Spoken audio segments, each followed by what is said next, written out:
유교야? 유교 하면은 종교? 예의? 그냥 옛날 종교? 엄격한 거요. 고리타고난 거요. 2014년 현재 대한민국엔 인문학 열풍이 불고 있다. 각종 강연이나 도서뿐 아니라 방송 프로그램에서도 인문학은 가장 뜨거운 관심을 받고 있는 키워드. 그 이유는 무엇일까? 근데 저의 인생 멘토를 찾기 위해서요. 제 삶의 지표를 찾기 위해서 어떻게 살아야 할지 제 인생의 길을 찾아보려고요.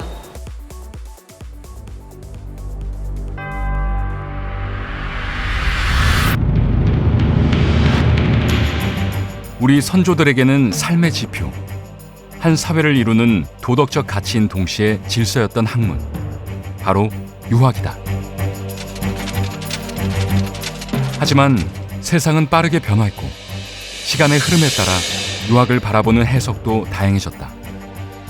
유학은 왕조 시대를 이끌던 낡은 정치 이념의 잔재이자 지탄의 대상으로 평가되기도 했다. 분명한 것은 조선시대 유학은 당시 학자들에게 도덕과 지성을 존중하는 가장 고귀한 학문, 모든 백성들을 이롭게 하는 삶의 지침서와도 같았다는 것이다. 그렇게 500년 한 나라의 전통과 문화, 생활 면면을 지배했던 유학. 올바른 세상을 향한 선조들의 염원이 담겨있던 그 중심에 충청 기호 유학이 있었다.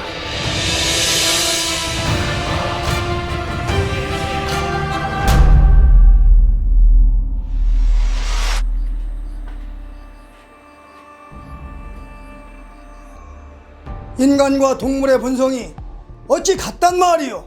사람은 인의의 지신 오상을 모두 갖추고 있으나 초목 금수와 같은 동식물들은 일부만 존재하지 않소. 사람과 동물은 도덕적으로 다른 것이오. 그건 남당 자네 생각일세. 인간과 초목 금수가 다른 것은 서로의 기질 차이 때문이네. 초목 금수도 본연의 지성을 가지고 태어난 소중한 존재가 아닌가.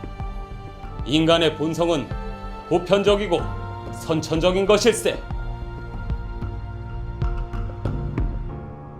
17세기에서 18세기 후반까지 조선 성리학자들 사이에서는 길고 긴 대논쟁이 이어졌다.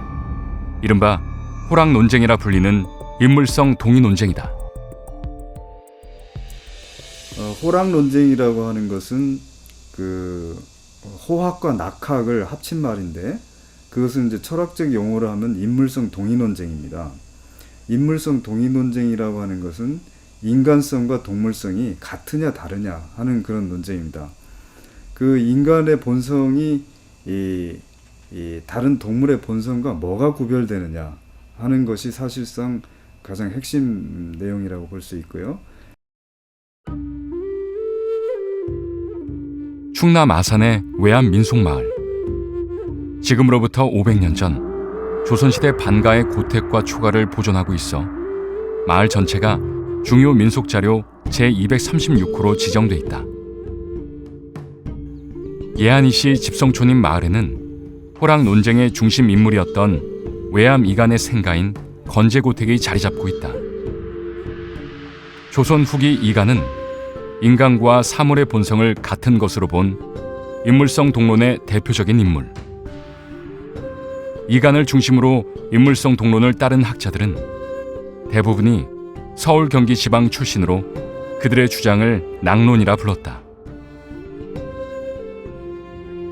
당시 이간을 비롯한 낙론파 학자들은 인간과 사물은 덕의 치우침에 따라 기질이 다르게 나타나는 것일 뿐 본성에는 근본적인 차이가 없음을 주장했다.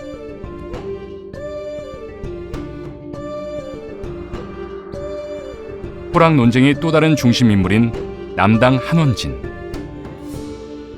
충청지방 학자들과 뜻을 함께해 호론 또는 인물성 이론이라 불렸던 한원진의 주장은 인물과 사물의 본성은 애초부터 다르다는 것이었다.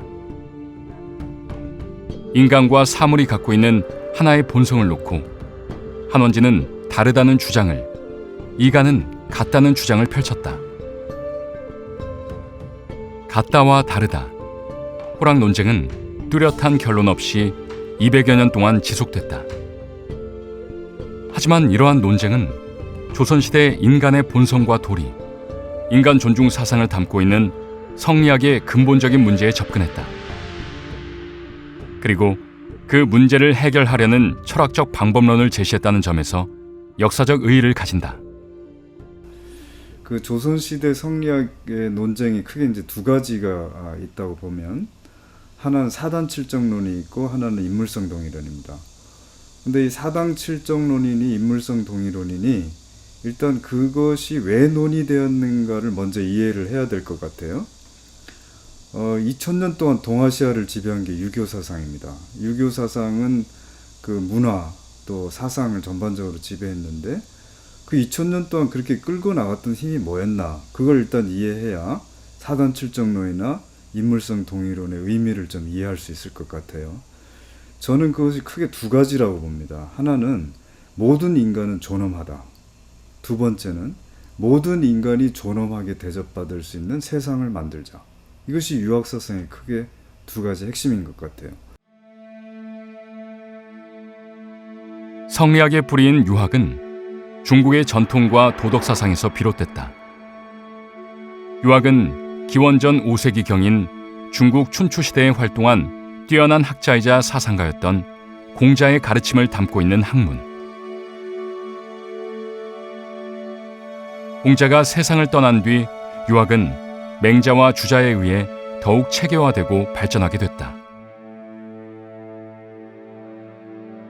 유학의 철학적 사상은 삼강오륜과 인의예지라고 할 수 있다. 삼강이란 임금과 신하, 어버이와 자식, 남편과 아내의 도리를 가리키고, 오륜이란 부자유친, 군신유의, 부부유별, 장유유서, 붕우유신으로 인간관계의 질서를 5가지로 정리한 것이다. 여기에 인간의 본성을 표현한 인, 의, 예, 지의 4가지 덕목은 철학적 사상을 넘어 우리 선조들의 삶과 전통 문화를 이루는데 중요한 역할을 담당했다. 이러한 유학을 재구성하고 발전시킨 학문이 바로 성리학. 우리나라의 성리학을 처음 도입한 고려 후기의 문신 안양은 주자를 흠모해 회원이라는 호를 사용했다. 충남 보령군 웅천면 평리. 10년간 원나라에 머물며 성리학을 연구했던 백이정의 사당이 이곳에 있다. 우리나라의 성리학을 들여온 사람이 안양이라면 백이정은 성리학을 널리 보급하는 데 앞장선 인물이다.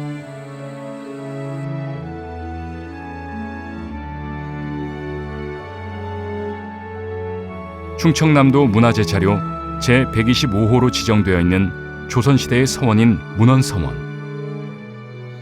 당시 서원은 선연에 대한 제한과 지방교육의 일익을 담당했다. 문헌서원은 백이정의 뒤를 이어 성리학 보급에 기여한 고려말 대학자, 가정 이국과 목은 이색 부자를 배양하기 위해 건립됐다.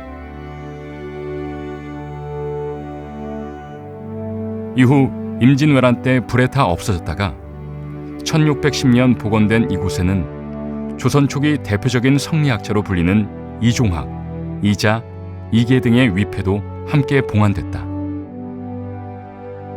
이렇듯 충남 내포 지역을 중심으로 학문적 깊이가 더해진 성리학은 16세기 화담 서경석, 퇴계 이황, 남명 조식 등을 중심으로 형성된 기호유학의 근원이 됐다.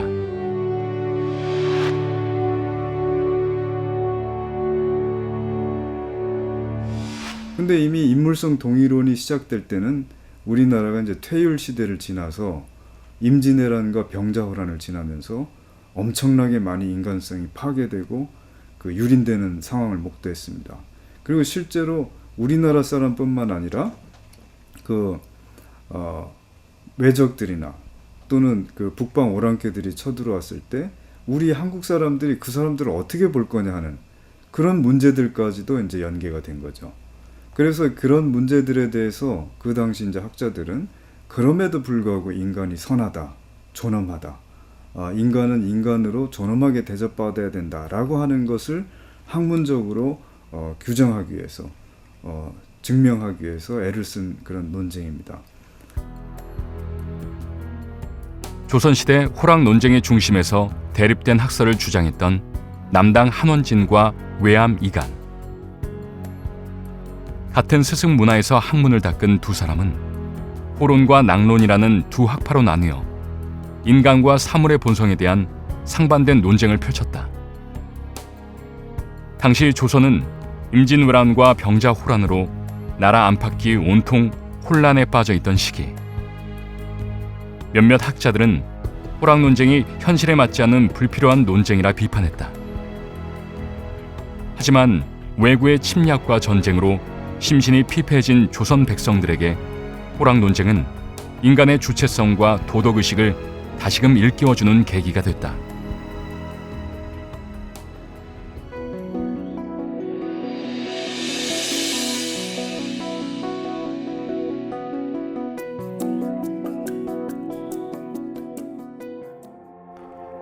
조선시대를 대표하는 지식인 이이와 이황. 성리학의 대가였던 두 사람 역시 끝없는 논쟁의 중심 인물이었다. 이이는 학문에 정진하면서도 적극적으로 정치에 참여했다. 반면 이황은 현실 정치와는 거리를 두고 학문 연구와 후학 양성에만 전념했다. 세상을 보는 관점에 있어 이이는 길을, 이황은 의를 중요시했다. 다시 말해 이이는 현실을, 이황은 이상을 추구했던 것이다.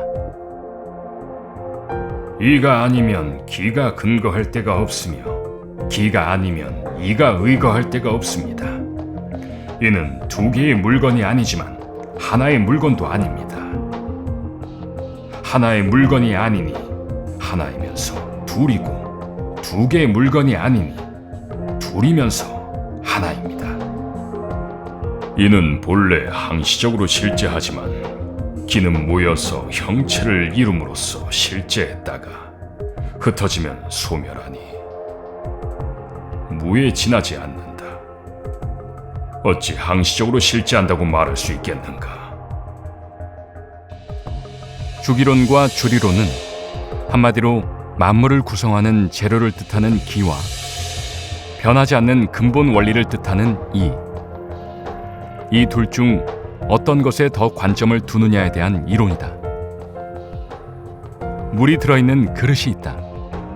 이때 물을 담고 있는 그릇은 기요, 물 자체는 이에 해당된다. 물이 어느 그릇에 담아도 변하지 않는 근본적인 물질이라면 그릇은 그 모양과 넓이에 따라 달라지는 피상적인 물질. 이황은 그 근본적인 물질이 사람의 본성이고 사람의 본성은 태어날 때부터 정해져 있다고 주장했다. 이는 사람의 본성은 피상적인 물질에 의해 얼마든지 변할 수 있고 서로 조화를 이루어야 하는 관계라고 주장했다.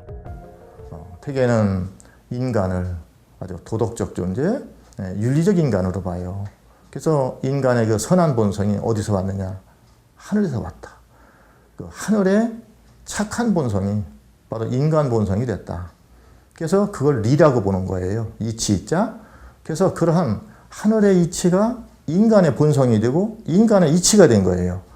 그러한 선한 이치를 인간이 잘 지켜나가고 보존해야 된다. 율곡은 퇴계에 의해서 버림받은 무시되어진 기를 다시 복원시키는 거예요. 그러니까 율곡은 어떠냐면은 리도 중요하지만 기도 중요하다. 리 없는 기가 없고 기 없는 리가 없다. 그러니까 리도 중요하지만 기도 중요하다. 그렇기 때문에 율곡은 뭐냐? 윤리 도덕도 중요하지만 우리가 먹고 사는 문제, 경제 문제, 물질의 문제, 또 과학기술의 문제, 이런 것도 대단히 중요한 문제다.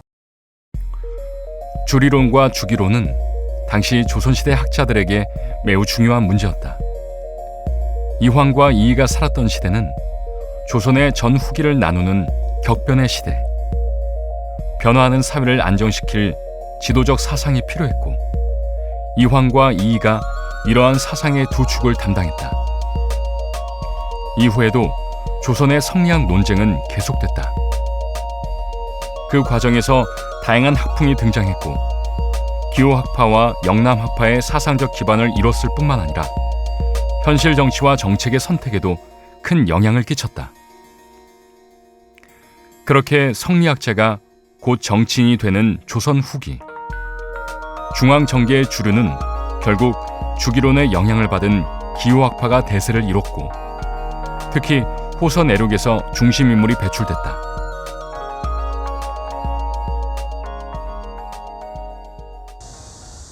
조선은 건국하면서 선비들이 두 갈래가 있었습니다.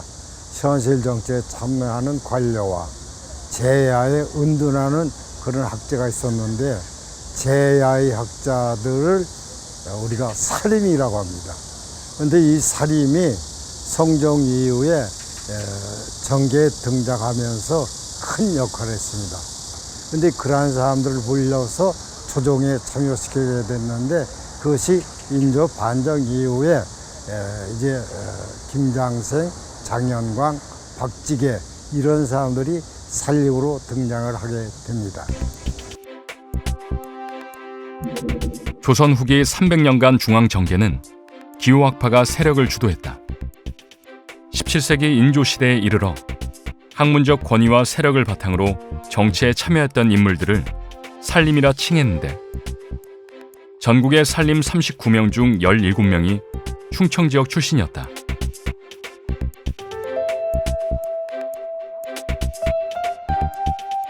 기호학파의 본거지로 알려진 충남 논산시 연산면 고정리.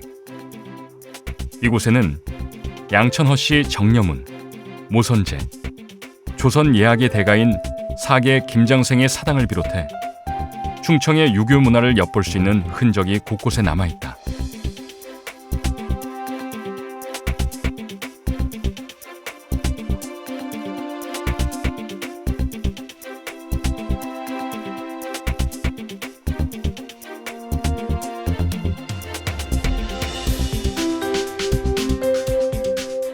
충청 기호유학을 대표하는 또 하나의 문화재 도남서원.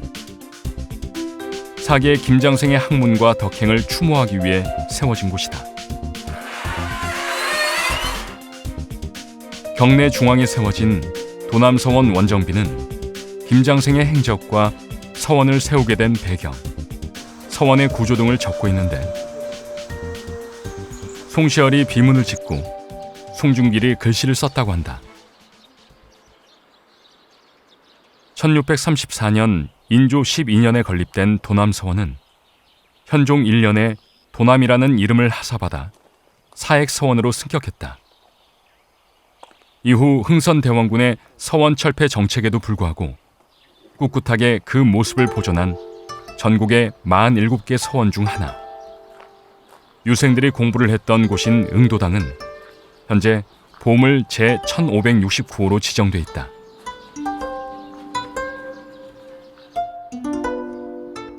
예학의 대가로 알려진 사계 김장생은 관직 생활에 큰 뜻을 품지 않았던 조선시대의 대표적인 살림. 그의 나이 20살. 김장생은 율곡 이의의 문화에 들어가 학문을 닦기도 했다. 당시 글재주와 이해력이 남달랐던 김장생은 율곡 이의의 총애를 받았다. 이의가 김장생에게 지어준 시에도 그 마음이 담겨 있다.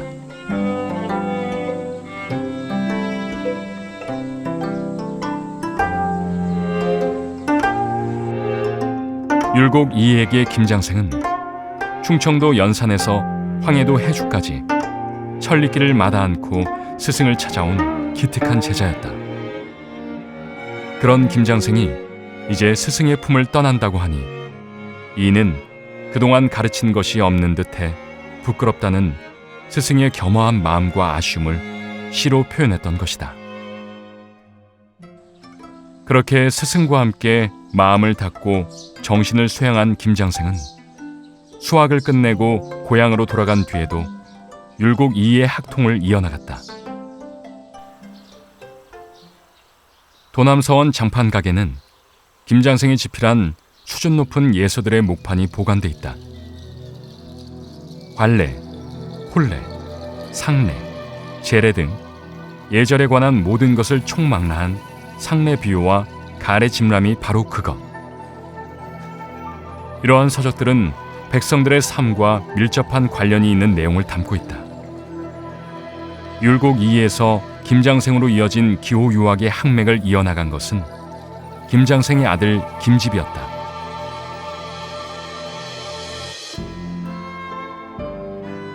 김장생의 미완성 예서들을 교정 보완하고 정리하는 과정을 통해 자신의 예학을 정립해 나간 김집.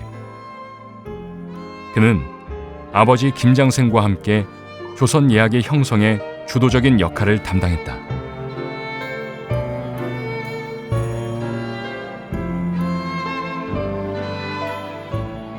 유학의 출발은 공자 선생이고 공자, 맹자, 주자로 이어져 온 유학적 전통이 우리나라에 와서 율곡 그리고 사계, 김장생으로 이어져 온 그런 학맥을 얘기하죠. 양 선생의 예학의 특징의 첫 번째는 가래 중심의 예학이라는 것입니다. 두 번째는 고래적인 고증과 그리고 정례, 인정과 예법을 말하죠.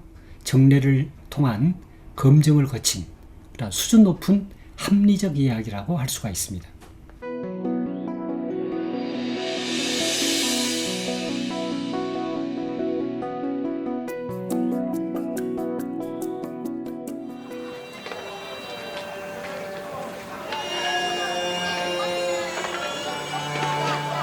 충현서원은 충남에 최초로 세워진 사액서원이다.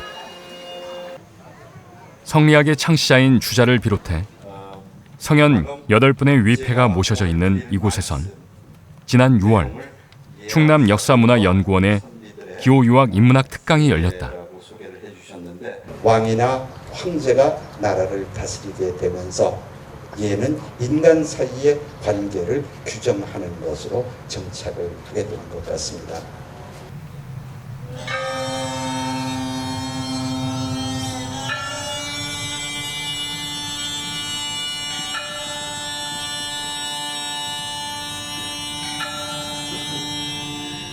성리학의 기본인 예의사상이 중심을 이루던 조선시대. 음악에 예의사상을 더해 발전한 것이 예학이고 이러한 예사상이 학문으로 발전하게 된 것이 예학이다.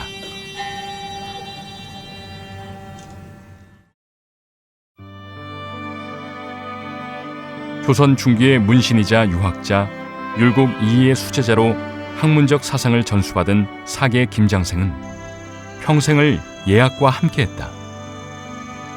김장생은 성리학에도 조예가 깊었지만 그의 학문과 사상을 대변할 수 있는 분야는 역시 예학이다. 사회 선생님을 배양하고 있는 도남서원의 주양 제일입니다. 도남서원에서는 매년 봄과 가을 성현들에게 제사를 지내는 의례가 치러진다. 가운데 모신 어른이 김장생 사계 선생님이시고요. 그 다음에 동쪽 저 안쪽에 모신 어른이 문경공 김집 선생님 자제분이시죠. 그 다음에 세 번째가 동춘당 선생님이십니다. 그리고 이짝 마지막 동쪽에 모신 어른이 우암 송시현 선생님, 그렇게 네 분을 모셨습니다. 춘향제, 취향제로도 불리는 서원의 제례는 400년간 이어져 내려온 전통 의식. 후손들은 제례를 지내기 3일 전부터 서원의 동제와 서제에 머물며 예를 갖추는 의식을 시작한다. 경건하고 엄숙한 분위기 속에 진행되는 제례 참가자들은 모두 예복을 갖춰 입는데 이 역시 조선의 예학이 강조하고 있는 관혼상제의 예법을 따른다.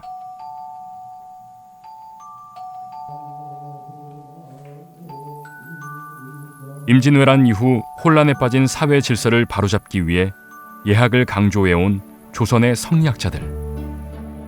김장생은 바로 그 예학의 학문적 발전과 정립을 이끌어낸 장본인이다.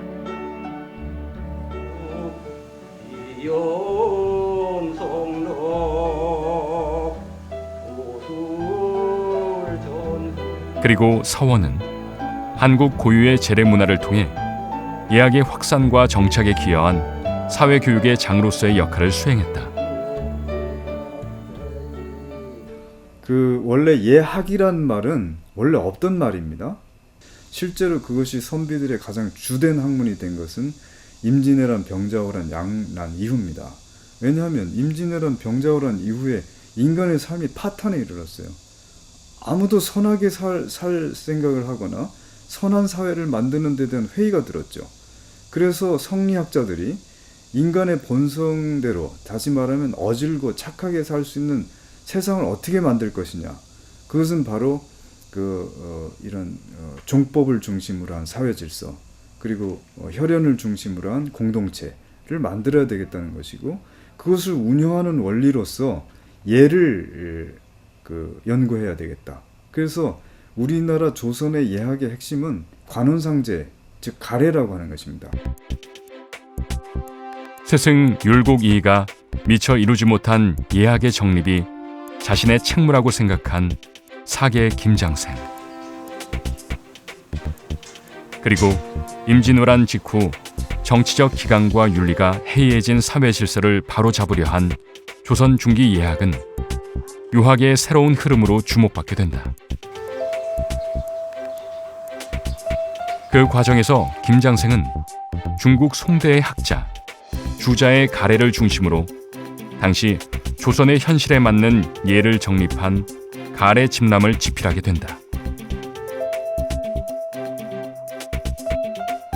김장생의 최초의 예서인 상례비유, 친구 신의경의 저술이었으나 김장생이 꾸준히 내용을 보완하고 누구나 쉽게 이해할 수 있도록 그림을 넣어 새로운 예서로 재탄생시킨 책이다.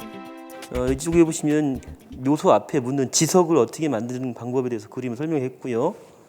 다음 장에 또 보면은 이제 신주를 어떤 나무를 이용해서 어떻게 만드는가 자세하게 그림이 그려져 있습니다.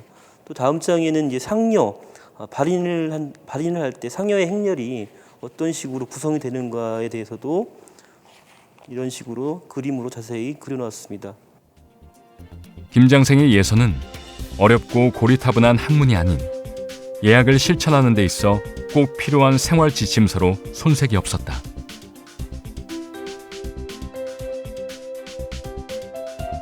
예학의 정립은 물론 보급을 위한 학문 활동에도 전념했던 김장생은 1646년 예에 대한 문답을 정리한 4권의 책을 세상에 내놓는데 그것이 을의 문해이다.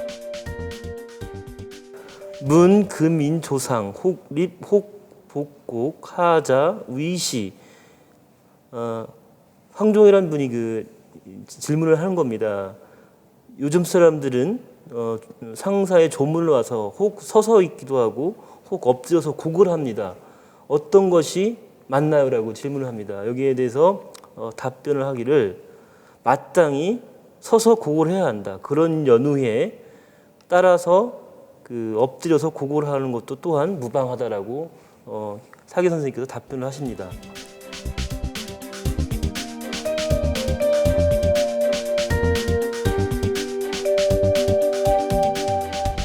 사계 김장선 선생님의 일생 동안 쓰신 글들을 모아서 하나의 문집으로 만든 건데요.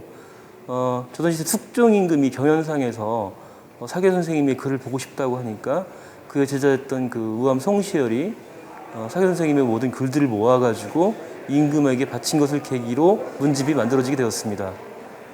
우리는 흔히 조선시대 그러면 조선시대를 우리는 폄하해요. 조선시대는 사색 강쟁만 있었고 예의도덕만 찾다가 근대화도 안 되고 가난했었다, 못 살게 됐다. 이렇게 우리는 원망해요. 그런데 우리는 분명히 알아야 될 것은 조선이라는 나라는 500년 동안 수준 높은 유교 문화를 가지고 있었다. 그 유교 문화의 핵심이 뭐냐? 그건 바로 예의 문화다. 평생을 바쳐 연구한 사계 김장생의 예학은 오늘날까지도 뿌리 깊게 전해 내려오는 우리의 전통 예의 문화를 이끈 선도적 예학이었다.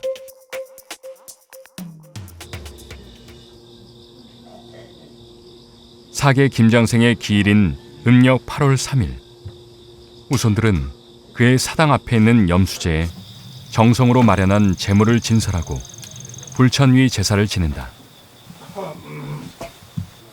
불천위는 도덕과 학문이 높은 선현의 신주를 땅에 묻지 않고 사당에 모시면서 지내는 제사를 말한다. 인품과 덕행이 높고 성리학은 물론 예학에 정통한 인물로 평가되는 사계 김장생. 김장생의 학덕은 국가적으로도 인정받아 1717년 문묘에 배양되는 영광을 얻는다. 증영의정 문원공 김장생 총사 문묘서. 율곡 이일을 종장으로 하는 기호유학의 학맥을 이어 예학으로 발전시킨 인물이 사계 김장생이라면 그의 아들 김집은 조선 예학을 완성시킨 인물이다. 충남 논산시 연산면 임리. 김집의 종갓집에 마련돼 있는 사당에서는 김집의 위패를 모시고 매년 기일에 후손들이 제사를 올리고 있다. 김집의 종갓집 인근에는 도남서원이 지금의 자리로 이전하기 전 들어섰던 예터가 아직까지 남아있는데 그곳에 돼지 모양의 바위가 있어 도남이라는 이름을 얻은 것으로 전해진다. 실제로 숲 밖으로 드러난 검은 빛깔의 바위에는 도남이라는 글자가 새겨져 있고 인근에는 김장생에 대한 기록이 있는 비석도 남아있다.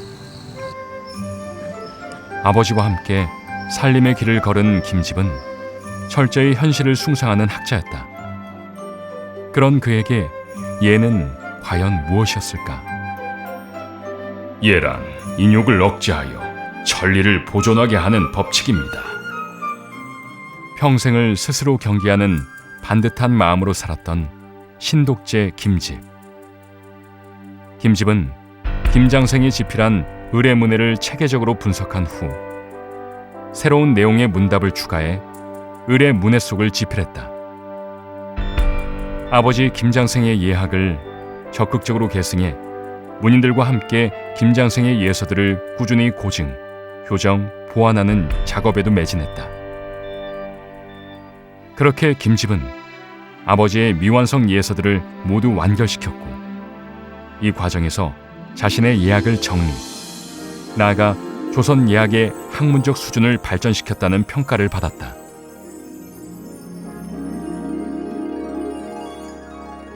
(17세기) 예학의 시대를 이끈 김집은 1661년 현종 2년 문묘 배양을 명하는 교지를 받았다.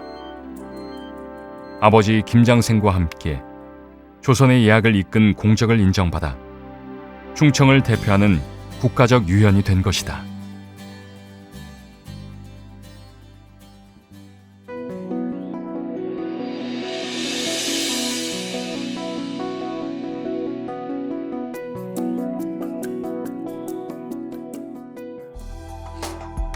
호락 논쟁의 중심에서 이간이 주장한 낙론은 인간과 사물의 본성은 모두 같다는 논리였다. 이는 훗날 오랑캐의 나라로만 여겼던 청나라에 대한 인식을 바꾸는데 일조하게 된다. 조선 후기 자연과학자이자 북학사상의 선구자로 불리는 홍대용. 그 역시 인간과 자연은 동일한 가치를 지닌 존재임을 강조한 인물이다. 사람과 사물의 천함과 귀함의 차이가 있다고는 하지만 하늘이라는 절대적 관점에서 봤을 땐 사물과 사람은 균등합니다. 인간이라는 관점에 집착해서 사물을 천하게 여기고 인간을 존귀하게 여기는 것이야말로 진리를 해치는 가장 중요한 요건입니다. 홍대용은 철저한 실학 중심의 학문 탐구에만 정진했다. 청나라를 비롯해 서양의 문물에 관심이 많았던 그는 동양에서는 처음으로 지구가 하루에 한 번씩 자전해 낮과 밤이 생긴다는 지전설과 우주 무한론을 주장했다. 결국 헤아릴 수 없는 수많은 별의 세계가 우주의 산재에 있다고 믿었던 홍대용. 이러한 자연관을 근거로 홍대용은 화이, 즉 중국과 오랑캐를 구분하는 전통적인 중화 사상을 비판했다. 동시에 민족의 주체성을 강조하면서 인간도 대자연의 일부로 다른 생물과 마찬가지라는 주장을 펼쳤고, 이는 훗날 북학 사상으로 이어졌다.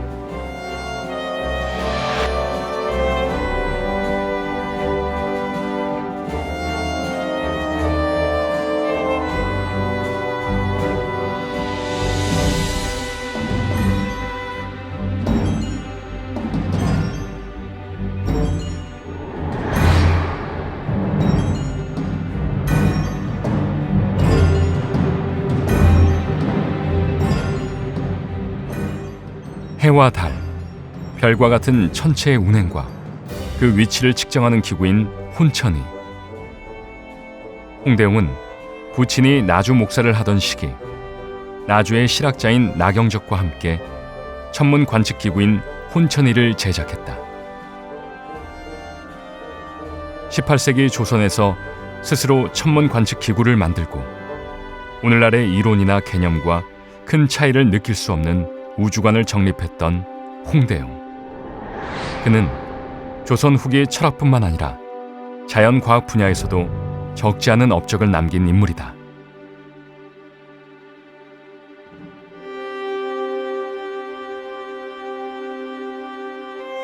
19세기 동아시아를 대표하는 지식인을 꼽는다면 추사 김정일을 빼놓을 수 없다. 청나라의 문물을 받아들여 학문적 깊이를 더했던 그는 북학 사상을 대표하는 인물인 초정 박제가의 수제자로 독창적인 서체를 개발한 서예가이기도 했다. 금석학, 경학, 불교, 시문학과 그림 등 다양한 분야에서 깊이 있는 연구와 업적을 남긴 추사 김정희. 가슴속에 만 권의 책이 들어있어야 그것이 흘러넘쳐서 그림과 글씨가 된다고 말한 그는 추사체로 불리는 조선 최고의 글씨체를 완성했다. 조선의 사회적 흐름과 자신의 심정을 반영한 세안도 역시 김정일을 학자로서뿐만 아니라 예술가로서도 최고의 경지에 오른 인물로 평가할 수 있는 대표적인 작품이다.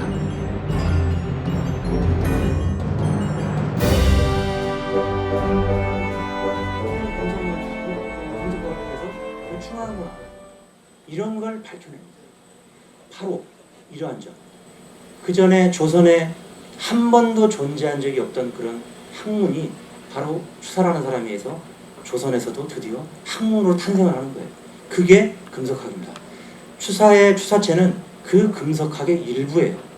그런 금석문 연구를 통해서 추사체가 만들어지는 겁니다.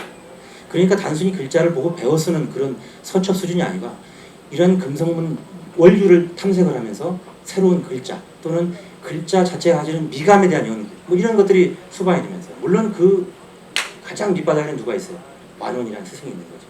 이렇게 해서 중국의 완원, 옹방강이라는 두 스승은 추사의 학문의 밑거름이 되는 겁니다.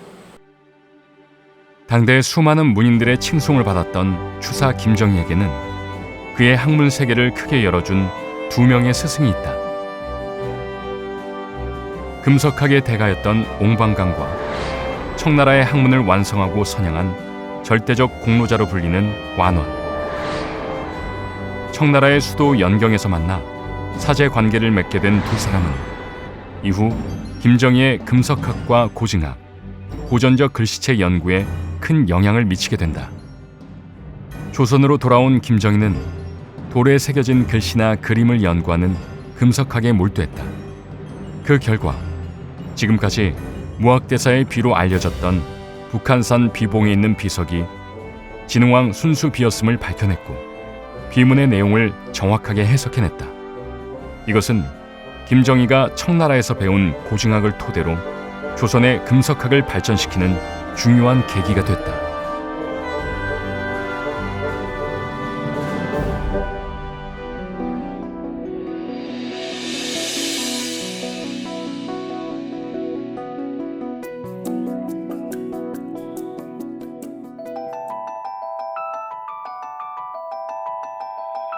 내포의 중심 지역이자 역사와 전통의 도시로 불리는 홍성. 시가지 한가운데 위풍당당한 모습을 자랑하고 있는 조양문은 조선 초기 건립된 홍주성의 동문이다. 1975년 복원된 조양문은 현재 홍주성에 남아있는 유일한 문으로 건립 당시 홍주성의 규모를 짐작하게 하는데, 홍주는 홍성의 옛 지명으로 당시 군사적 요충지였던 홍주 지역의 경계를 위해 세워졌던 것이 바로 홍주성이다.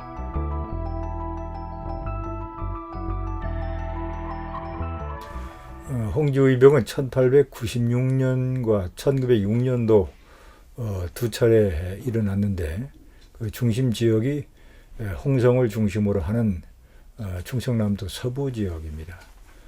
이제 1896년 그 1차 의병은 지산 김복환 선생을 의병장으로 하는 홍주의병인데, 그때는 관찰사가 배반을 하는 바람에 3일 천하로 끝나고 말았습니다.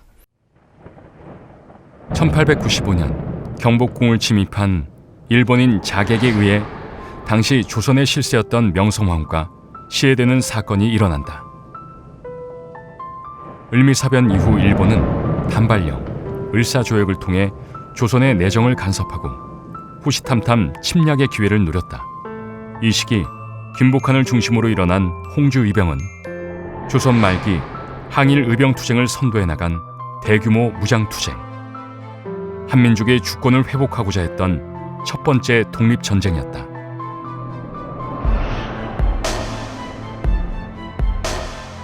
(1905년 11월 17일) 일본은 한국의 외교권을 박탈하기 위해 강제로 을사조약을 체결했다. 회의는 당시 일본 특사였던 이토 히로부미가 조선의 내신들에게 조약의 찬반을 묻는 방식으로 진행됐고, 반대를 한 사람은 곧바로 끌려나갔다고 한다. 을미사변 이후 관직을 버리고 은거 중이던 민종씨. 홍주 지역 유생들은 을사조약이 체결되자 그를 의병대장으로 추대했다. 그리고 1906년 3월 15일 두 번째 홍주 의병을 일으킨다. 고종 황제의 명을 받아 의병을 모은 이들은 남포와 보령에 있는 일본군을 습격해 병기를 탈취하고 홍주성까지 진격했다. 마침내 홍주성을 함락시키는 데 성공했지만 일본군의 무자비한 대포 공격에 수백 명의 의병들은 홍주성 전투를 끝으로 전사하고 말았다.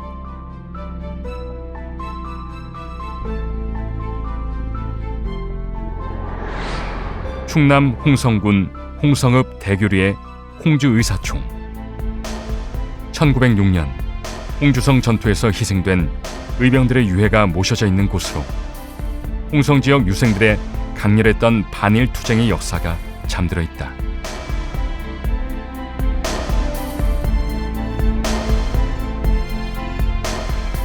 외암 이간과 남당 한원진이 대립된 주장을 펼쳤던 호랑 논쟁은 후대에도 많은 사상적 영향력을 발휘했다.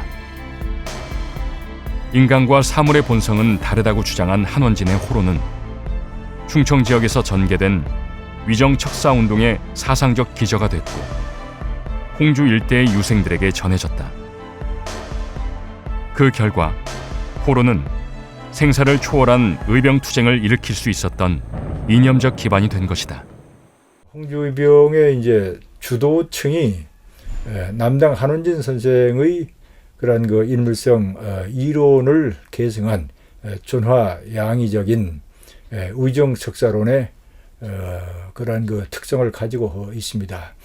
따라서 이 홍주의병은 아주 투쟁적이었고 의병이 끝난 이후에도, 그리고 1910년 나라가 망한 이후에도 국내에서 독립운동을 지속적으로 전개해 나갔습니다. 홍주의병에 참여했던 분들이 광복회라고 하는 1910년대 대표적인 독립운동 단체가 있는데 광복회 활동을 하고 있고, 그리고 홍주의병의 그 정신적인 영향을 받은 그 인물들이 예컨대 김좌진이나 윤봉길 같은 인물들이 그러한 분들입니다. 국외로 망명을 해서 독립 전쟁을 전개하는 데 역시 투쟁적으로 활동을 했습니다.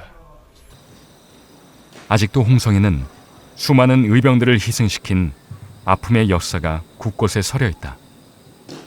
그럼에도 불구하고 1910년대 독립전쟁과 3.1 운동으로까지 계승된 홍주의병은 조선 항일 투쟁의 대표적인 사례로 평가받는다.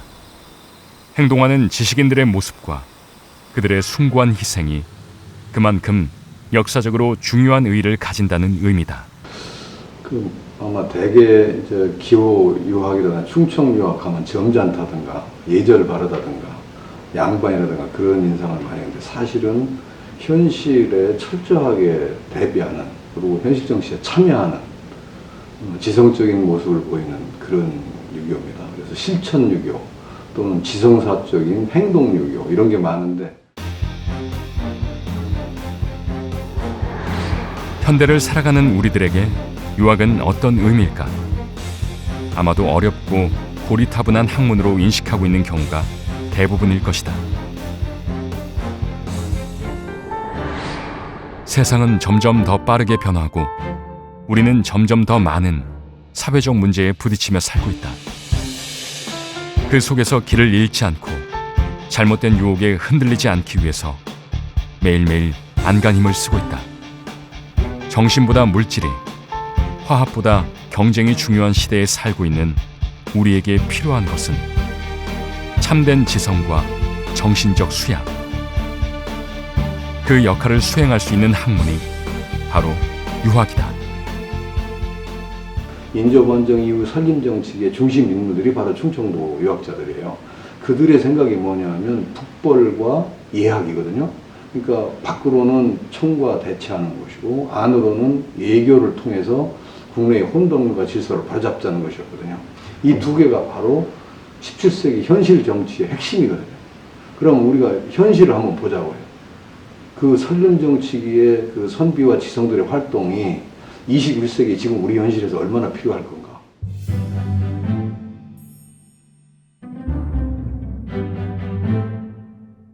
최근 굳게 대문을 걸어 잠갔던 서원들이 하나 둘 그 모습을 공개하고 있다.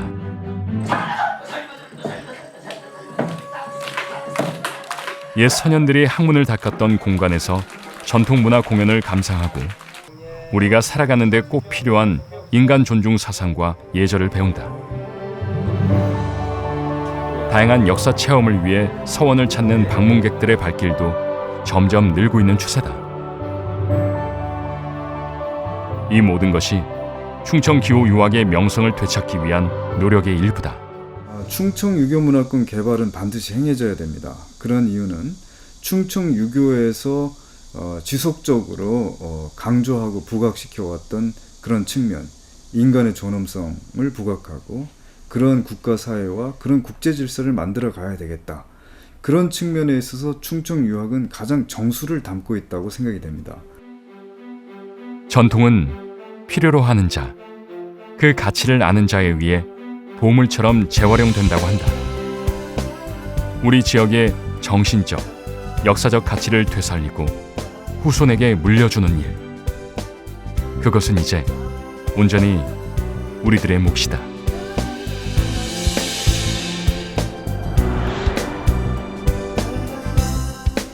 (21세기를) 살아가는 현대인들에게 꼭 필요한, 꼭 실천해야 할 선현들의 가르침이 녹아있는 충청 기호 유학. 그것은 더 이상 낡은 구시대의 유물이 아닌 시대를 초월한 가장 위대한 유산일지 모른다. 그 사상과 정신을 올바로 이해하고 받아들일 때 우리는 진정한 충청 기호 유학의 역사와 미래를 만날 수 있다.